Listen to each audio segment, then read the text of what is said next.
நான் ஓகேண்ணா பேசலாம். நேற்று அப்படி இதில் அப்படி மேலே தூக்கி மேலே இல்லை சார் நேராக பார்த்து இல்லை வேணாம் நேற்று மாநிலங்களவையில்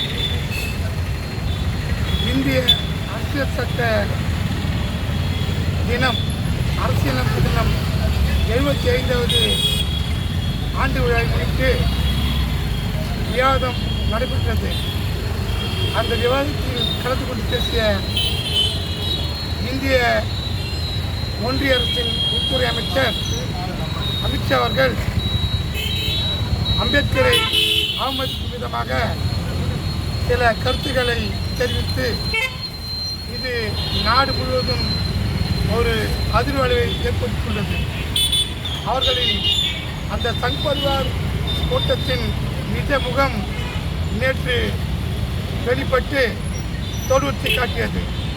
இது இந்திய நாட்டின் இறையாண்மைக்கு எதிரான கருத்தாக இந்த இந்திய நாடு கருதுகிறது.